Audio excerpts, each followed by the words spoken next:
दोस्तों एक बार फिर से आप सभी का स्वागत करता हूं आपके अपने YouTube चैनल पर। दोस्तों अगर आप भी उत्तर प्रदेश पुलिस की तैयारी कर रहे हैं तो प्रैक्टिस सेट दोस्तों ये वीडियो है। तो चलिए दोस्तों आज की प्रैक्टिस सेट शुरू करते हैं। आप भी अपनी सफलता की उड़ान के लिए पूरे वीडियो को जरूर देखिएगा। दोस्तों आज से प्रैक्टिस सेट स्टार्ट हो रहा है। तो हमारा पहला क्वेश्चन है दोस्तों कि अष्ट प्रधान मंत्री परिषद किससे संबंधित थी। तो दोस्तों याद रखिएगा इसका राइट आंसर हो जाएगा ऑप्शन नंबर बी वाला शिवाजी। अगला नेक्स्ट क्वेश्चन है दोस्तों, भारतीय संविधान के किस अनुच्छेद के अंतर्गत वित्तीय आयोग के गठन का प्रावधान है। तो दोस्तों इसका करेक्ट आंसर हो जाएगा अनुच्छेद 280। Option number D is correct answer. Next question देखते हैं दोस्तों हम लोग। आपका 3 नंबर का प्रश्न कह रहा है कि तुंगभद्रा राष्ट्रीय पार्क किस राज्य में अवस्थित है। तो दोस्तों आप सभी को बता दूं ये कर्नाटक राज्य में अवस्थित है, यानी कि स्थित है। ऑप्शन नंबर ए वाला सही हो जाएगा। नेक्स्ट क्वेश्चन, केंद्र सरकार ने प्रधानमंत्री मुद्रा योजना को कब शुरू किया गया।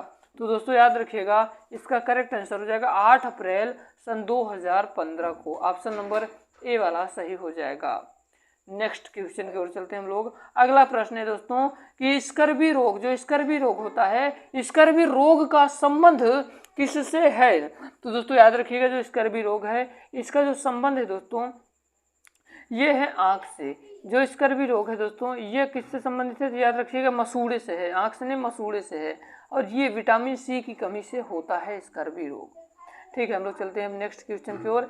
अपना अगला प्रश्न है, कह रहा है कि संविधान के किस अनुच्छेद के अंतर्गत मंत्रीगण सामूहिक रूप से में लोकतंत्र के प्रति उत्तरदायी हैं। तो दोस्तों याद रखिएगा इसका करेक्ट आंसर हो जाएगा ऑप्शन नंबर डी वाला अनुच्छेद 75 यानी अनुच्छेद 75 के तहत।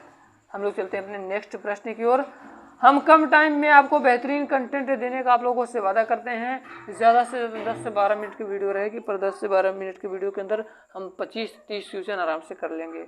अब आपका 7 नंबर का प्रश्न कह रहा है कि गावस्कर बॉर्डर ट्रॉफी किस खेल से संबंधित है। तो दोस्तों याद रखिएगा गावस्कर बॉर्डर ट्रॉफी क्रिकेट से संबंधित है। करेक्ट आंसर हो जाएगा ऑप्शन नंबर बी वाला। हम लोग चलते हैं अपने नेक्स्ट प्रश्न की ओर।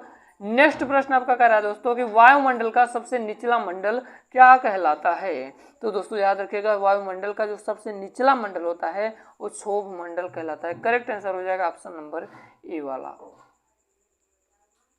अगला रहा आपका ये 9 नंबर का प्रश्न, कह रहा है कि भारत के में सबसे पहले जल विद्युत कारखाना कहाँ स्थापित किया गया था।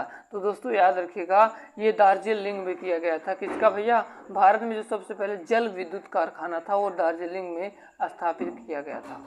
हम लोग चलते हैं अपने नेक्स्ट प्रश्न की ओर। कह रहा है कि भारत में किस राज्य में चंदन के वृक्ष सर्वाधिक पाए जाते हैं। तो दोस्तों याद रखिएगा जो चंदन का वृक्ष है दोस्तों ये कर्नाटक राज्य में सबसे ज्यादा पाया जाता है। करेक्ट आंसर हो जाएगा ऑप्शन नंबर बी वाला। हम लोग चलते हैं नेक्स्ट प्रश्न की ओर।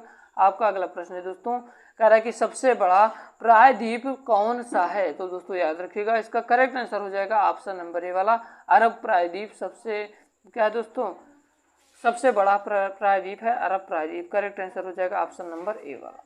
हम लोग चलते हैं अपने नेक्स्ट प्रश्न की ओर। अगला प्रश्न है दोस्तों कि लोकसभा और राज्यसभा के संयुक्त अधिवेशन के विषय में प्रावधान किस अनुच्छेद में दिया गया है। तो दोस्तों याद रखिएगा इसका करेक्ट आंसर हो जाएगा ऑप्शन नंबर डी वाला अनुच्छेद 108। अनुच्छेद 108। हम लोग चलते हैं अपने नेक्स्ट प्रश्न की ओर। उम्मीद करता हूं दोस्तों आप सभी को ये वीडियो पसंद आ रही हो। पसंद आ रही हो तो वीडियो को लाइक करिएगा और अपने दोस्तों के साथ जरूर शेयर करिएगा। और दोस्तों कमेंट बॉक्स में जरूर बताइएगा कि आपको वीडियो कैसी लगी। अगला प्रश्न दोस्तों, अन्ना इमुदी नेशनल पार्क किस राज्य में अवस्थित है। तो प्यारे प्यारे दोस्तों याद रखिएगा इसका करेक्ट आंसर हो जाएगा ऑप्शन नंबर बी वाला केरल राज्य में अन्नायुद्दीन नेशनल पार्क स्थित है। उम्मीद करता हूँ अभी तक बताए गए सारे प्रश्न दोस्तों आप सभी के समझ में आ रहे होंगे। अगर आपको थोड़ा बहुत भी डाउट लग रहा हो तो आप लोग कमेंट बॉक्स में कमेंट करके पूछ सकते हैं, क्योंकि आपको हम हर एक प्रश्न को बताने के लिए तैयार हैं, क्योंकि आपको दिक्कत नहीं होनी चाहिए हर एक प्रश्न में। चलिए हम लोग चलते हैं दोस्तों अपने अगले प्रश्न की ओर। अब आपका अगला प्रश्न देखते हैं। अगला प्रश्न है दोस्तों कि संसार में जो दिन रात कब बराबर होते हैं। तो दोस्तों आप सभी को बता दूं ये जो संसार है इसमें किस दिन जो होता है कि रात और जो दिन होता है ये बराबर होती है। ये वाला प्रश्न बहुत ज़्यादा इंपॉर्टेंट है दोस्तों, ये बहुत बार परीक्षाओं में आया हुआ प्रश्न है। तो दोस्तों आप सभी को बता दूं, इसका करेक्ट आंसर हो जाएगा ऑप्शन नंबर बी वाला। 23 सितंबर और 21 मार्च के दिन क्या होता है दोस्तों, संसार में दिन रात बराबर होता है। उम्मीद करता हूँ अभी तक बताए गए सारे प्रश्न समझ में आ रहे होंगे। अगला 15 नंबर का प्रश्न कह रहा है दोस्तों, आपका अगला 15 नंबर का प्रश्न कह रहा है कि लेडी रत्न ट्रॉफी किस खेल से संबंधित है। तो दोस्तों याद रखिएगा, इसका राइट आंसर हो जाएगा ऑप्शन नंबर सी वाला, हॉकी। हम लोग चलते हैं अपने नेक्स्ट प्रश्न की ओर।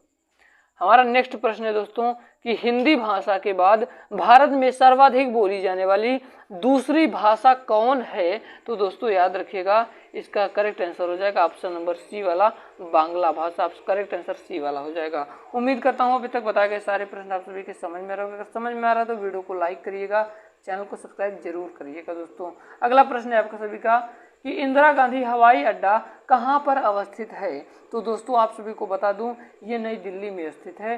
करेक्ट आंसर हो जाएगा ऑप्शन नंबर बी वाला। हम लोग चलते हैं अपने नेक्स्ट प्रश्न की ओर। आपका नेक्स्ट प्रश्न ये है दोस्तों, कह रहा है कि संविधान के किस अनुच्छेद के अंतर्गत केंद्र सरकार राज्य सरकार को निर्देश दे सकती है। जो दोस्तों केंद्र सरकार है वो राज्य सरकार को निर्देश दे सकती है। तो याद रखिएगा, ये बड़ा महत्वपूर्ण प्रश्न है। इसका करेक्ट आंसर हो जाएगा अनुच्छेद 256 के तहत क्या है, जो केंद्र सरकार है राज्य सरकार को निर्देश दे सकती है। आपका नेक्स्ट प्रश्न है कि तार खींचने योग्य सबसे तन्य धातु कौन सी है। तो दोस्तों याद रखिएगा, इसका करेक्ट आंसर हो जाएगा ऑप्शन नंबर डी वाला, सोना। तार खींचने योग्य सबसे तन्य धातु कौन सी है, तो सोना है। हम लोग चलते हैं अपने अगले प्रश्न की ओर। दोस्तों हमारा 20 नंबर का प्रश्न कह रहा है कि सबसे भारी ग्रह कौन है। तो दोस्तों याद रखिएगा, सबसे भारी ग्रह बृहस्पति है। Option number B is correct answer.